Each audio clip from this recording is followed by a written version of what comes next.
Hi friends welcome to सुजी पाठशाला। आज आम क्लास 5 जो रही भाषा बा महक तार सप्तम पाठर रही गोटे गप जार ना हूँ ओडिशार प्राकृतिक विभव जी कि आम ओडिशार जो रही प्राकृतिक वन्य जीव जंतु ताहारी विषय आलोकपात कराई। तो यही गपटी आम भल भाव में पढ़ा। ओडिशार प्राकृतिक विभव है तुम पढ़िया यहाँ बहुत मुख्य जिनस रही। यहाँ आम ओडिशार जो रही जंगल आ उद्यान रही तारी विषय यहाँ पढ़ाइबा। से कही ओडिशा प्राकृतिक सौंदर्यर गंताघर।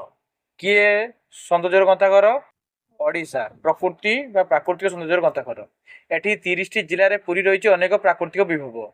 एगुड़िक दर्शन आमको आमोदित करने सहित ओडिशार पर्यटन क्षेत्र हिसाब से विश्ववासी को आकृष्ट करते। आमर ये जो 30टा जिलार किसी मुख्य जिनस रही बाहर लोक मैंने आसती या कौन करने देखापी। प्रतिवर्ष हजार हजार पर्यटक एगुड़ी मनलोभा दृश्य को उपभोग करने सपरिवार भ्रमण में आसती। तुम्हें भी देखि तुम्हें भी बुलाबुली करते जाओ केबे नुआ वर्ष बड़ दिन शीत दिन समय तुम्हें बुलाबुली कर जाओ। सतरे आम ओडिशा सभी आकर्षण केन्द्र बिंदु। चलो आमर से प्राकृतिक विभव गुड़िक मध्यरु केते गुड़िय विषय जानिबा। प्रथमे किए आसिला शिमिलीपाल। शिमिलीपाल जातीय उद्यान मयूरभंज जिले में अवस्थित। शिमिलीपाल कईटी अवस्थित? मयूरभंज जिले में। घंच जंगल जलप्रपात और बाघ पर प्रसिद्ध जातीय उद्यान स्वतंत्र परिचय।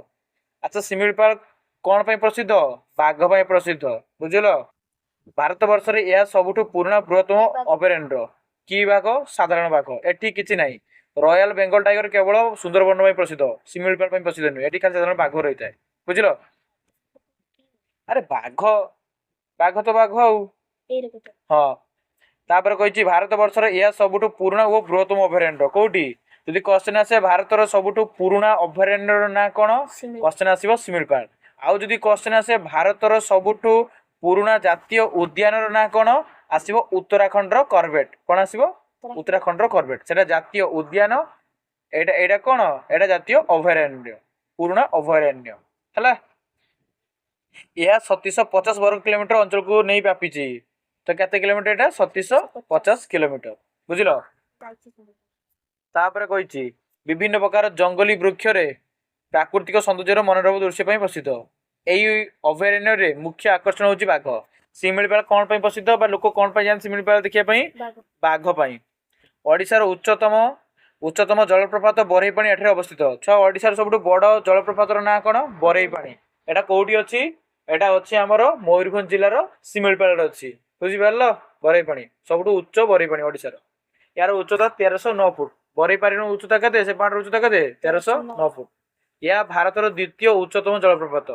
ताले भारतर द्वितीय उच्चतम जलप्रपात ना कौन? बरईपाणी। जोरंदा जलप्रपात उस्की जलप्रपात मध्य अभयारण्य रही। छुआ बरईपाणी भलिया आउ को जलप्रपात रही? जोरंदा जलप्रपात आ गोटे उस्की जलप्रपात। यह दर्शकों को बेस आकृष्ट करिथाए। ओडिशार सालंदी बुढ़ा बलंग आउ कौन रही? उत्पत्ति स्थल होउची शिमिलीपाल। तो शिमिलीपाल आउ किए बाहरी? सालंदी आ बुढ़ा बलंग नहीं एटा समस्त जानती। किंतु आउ गोटे कथा लेखा भूली जाइए सेटा होउची जलका।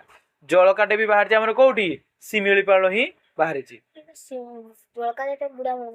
नाई बुढ़ा बलंग अलग, जलका नदी अलग है। यह मध्य झरणार निर्मल जल अत्यंत लोभनीय। एठारे आकर्षणीय मयूरों सहित 242 प्रकार पक्षी, हाथी, संबर, हरिण, भालुं परी वन्यप्राणी देखा। आउ कौन देखा?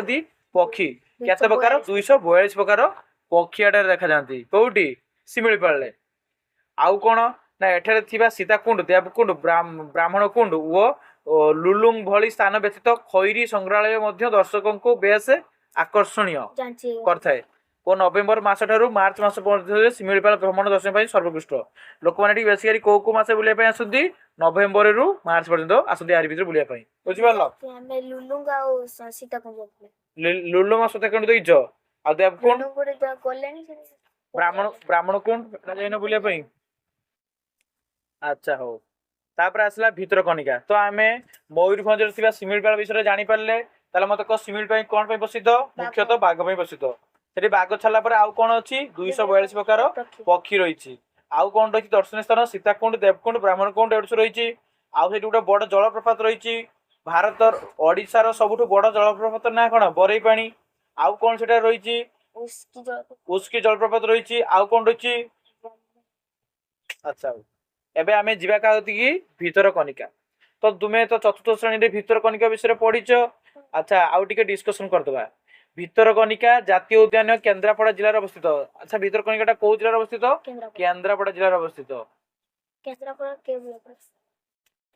राजनगर ढांगमाल और राजनगर 673 वर्ग किलोमीटर अंचल यह परिव्याप्त कईटी डांगमाल राजनगर केते 673 वर्ग किलोमीटर अंचल यह परिव्याप्त हाँ यही अभयारण्य को ओडिशार आमाजन कहती क्वेश्चन आसो ओडिशार आमाजन किए भितरकनिका एठी ब्राह्मणी और बैतरणी त्रिकोणभूमि रही आम आमे जानचे भारतर त्रिकोणभूमि कहला माने सुंदरबन को बुझाए किंतु ओडिशार त्रिकोणभूमि माने काहा को बुझेबो बैतरणी आउ ब्राह्मण नदी को हला त्रिकोणभूमि होची तीनटा नदीर जेठी समारोह सृष्टि होईची सेटा कोंती त्रिकोणभूमि बुझि पारलो दीटा देइची आ गुटे एई नदीरा गुटे रहिची हां तो हेंताळ बण जहाँकि भारत द्वितीय बृहत्तम लुणा जंगल भारतर हला होची द्वितीय बृहत्तम लुणा जंगल ना कोन हेंताळ बण भितरकनिका रहिची नाही मुख्यतः कुंभीर पर्यटन केन्द्रापड़ा प्रसिद्ध अच्छा भितरकनिका कौन प्रसिद्ध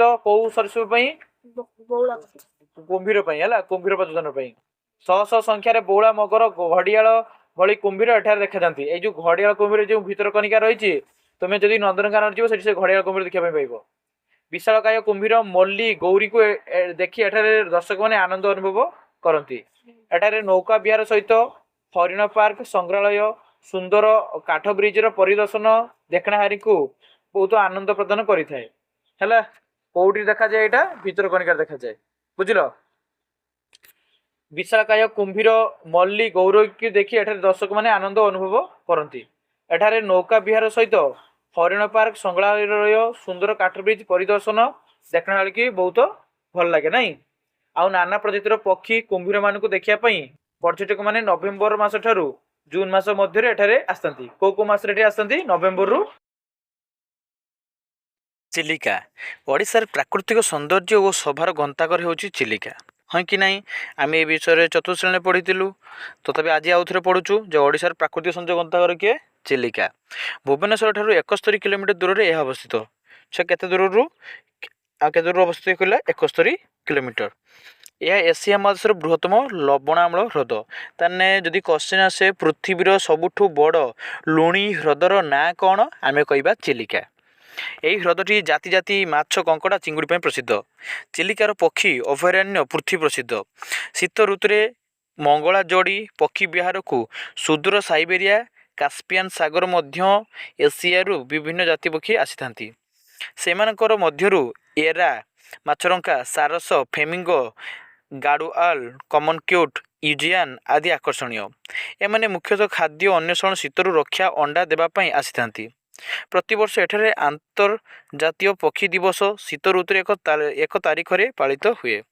दर्शक मान चिलिका पक्षी विहार पक्षी शिकार को निषेध करा जायछि थाने भावुच केते दूररू आफ्रिकारु पक्षी मैंने उड़ी उड़ी आसुचंती आम भारतर ओडिशा राज्यर थिबा चिलिका को भाव केते दूररू तुमे इमाजिन कर से पक्षी मैंने एते दूर जे माने सागर महासागर जे बंटिके आसुचंती से तो किटे रेस्ट नौथिबे ना ताने भाव केते कष्ट सही से मैंने आसुचंती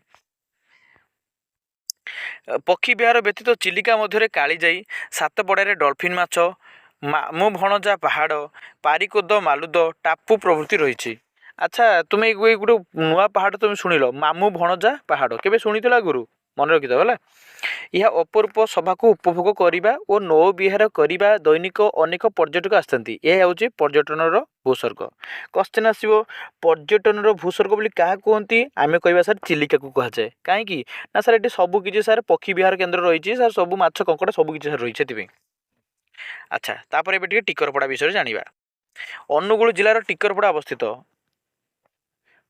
आमे जानले चिलिकाटा हमर केडी अवस्थित केन्द्रापड़ार आउ हम आउ टिकरपड़ाटा कौ जिलार हला अवस्थित अनुगुलर एठारे ओडिशार बड़ नदी महानदी प्रसिद्ध सातकोशिया गंड रही तुम गोटे गंड शुणुव सातकोशिया गंड से कौ जिलार अनुगुल जिलार है ମହାନଦୀର ଓସାର ଏଠାରେ ବହୁତ କମ୍ କିନ୍ତୁ ଜଳର ଗତିରତା ଅଧିକ। ଗଣ୍ଡର ଗୋଟିଏ ପଟେ ଅନୁଗୁଳ ଓ ଅନ୍ୟ ପଟେ ବୌଦ୍ଧ ଜିଲ୍ଲା ଅବସ୍ଥିତ। ତାହେଲେ ଆମେ କହିପାରିବା ଯେ ବୌଦ୍ଧ ଆଉ ଆଉ ଗୋଟେ କ'ଣ କହିଲା ଅନୁଗୁଳ ଆଙ୍କ ମଝିରେ ଦେଇକି ଯେଉଁ ନଦୀଟା ଯାଇଛି ତା ନାଁ କ'ଣ? ମହାନଦୀ।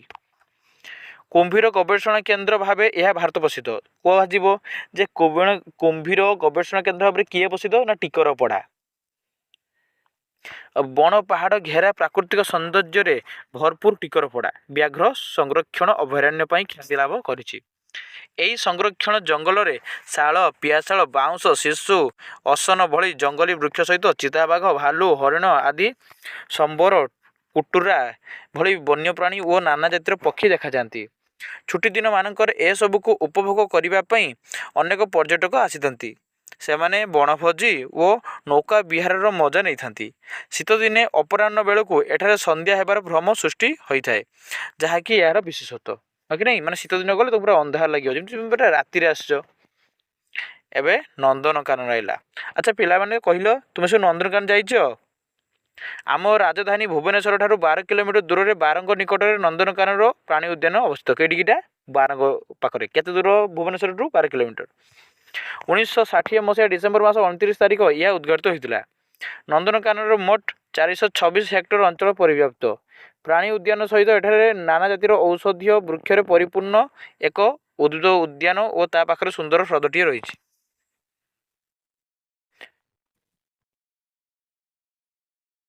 ଏହି ହ୍ରଦଟିର ନାମ ହେଲା କାଞ୍ଜିଆ। ଯେଉଁ ନନ୍ଦନକାନନର ଯେଉଁ ହ୍ରଦଟା ରହିଛି ତା ନାଁ କ'ଣ? କାଞ୍ଜିଆ। ନନ୍ଦନକାନନର ପ୍ରାଣୀ ଉଦ୍ୟାନରେ ଧଳା ବାଘ, ମହାବଳ ବାଘ, ଆଫ୍ରିକା ସିଂହ, ଚିତାବାଘ, ରାମଶିଆଳ, ହରିଣ, ଠେକୁଆ, ଗଧିଆ, ଭାଲୁ, ଗଣ୍ଡା, ଗୟଳ, ମାଙ୍କଡ଼, କଙ୍ଗାରୁ, ନୀଳଗାଈ, ହାତୀ, ସିମ୍ପାଞ୍ଜିଙ୍କ ଭଳି ବନ୍ୟପ୍ରାଣୀ ସହିତ ଅଜଗର, ଅହିରାଜ, ସାପ, ବଉଳା, ଗମୁହା, ଥଣ୍ଟିଆ କୁମ୍ଭୀର, ପାଣି ଗଧି, ବଜ୍ରକାପ୍ତା ପ୍ରଭୃତି ସରୀସୃପ ରହିଛି। ପକ୍ଷୀମାନଙ୍କ ମଧ୍ୟରେ ବଗ, ସାରସ, ମୟୂର, ଗେଣ୍ଡାଳିଆ, ଗରୁଡ଼, ଶୁଆ, ଶାଗୁଣା, ବିଦେଶୀ କୁକୁଡ଼ା, ହଂସରାଳି, ଧଳା ମୟୂର, ଓଟପକ୍ଷୀ, ହଂସ, ପେଚା ପ୍ରଭୃତି ସଂରକ୍ଷିତ ହୋଇ ରହିଛନ୍ତି। ଆମ ନନ୍ଦନକାନନ ସାରା ପୃଥିବୀରେ ଧଳା ବାଘ ପାଇଁ ପ୍ରସିଦ୍ଧ। କ୍ୱେଶ୍ଚନ୍ ଆସିବ, ସାରା ପୃଥିବୀରେ କେଉଁ ଚିଡ଼ିଆଖାନାରେ ଧଳା ବାଘ ଦେଖାଯାଏ? ତ ଉତ୍ତର ଆସିବ ଓଡ଼ିଶାରେ ଥିବା ଭୁବନେଶ୍ୱରରେ ନନ୍ଦନକାନନ। ବୁଝିପାରିଲ? ତେଣୁ ଏଠାରେ ଗୋଟିଏ ବାଘ ସଫାରୀ ଓ ସିଂହ ସଫାରୀ ରହିଛି। ଏତଦ୍ ବ୍ୟତୀତ ଛୋଟ ପିଲାଙ୍କ ମନୋରଞ୍ଜନ ପାଇଁ ଖେଳନା, ରେଳଗାଡ଼ି ଓ ଏକ ଝୁଲା ରୋପୱେ ଏଠାରେ ରହିଛି। ଏଣୁ ବର୍ଷ ସାରା ଦର୍ଶକମାନେ ପ୍ରାଣୀ ଉଦ୍ୟାନ, ଉଦ୍ଭିଦ ଉଦ୍ୟାନ, ହ୍ରଦରେ ନୌବିହାର, ଝୁଲାରେ ବସି ପ୍ରାକୃତିକ ସୌନ୍ଦର୍ଯ୍ୟକୁ ନିରୀକ୍ଷଣ କରିବା ସହ ବଣଭୋଜିର ମଜା ନେଇଥାନ୍ତି। ଦେଖିପାରୁଛ ତ? ଯଦି ଯିଏ ଯାଇନାହିଁ ଦୟାକରିକି ଥରେ ଯାଇ ବୁଲି ଆସ ନନ୍ଦନକାନନ। ବୁଝିଲ? Thank you.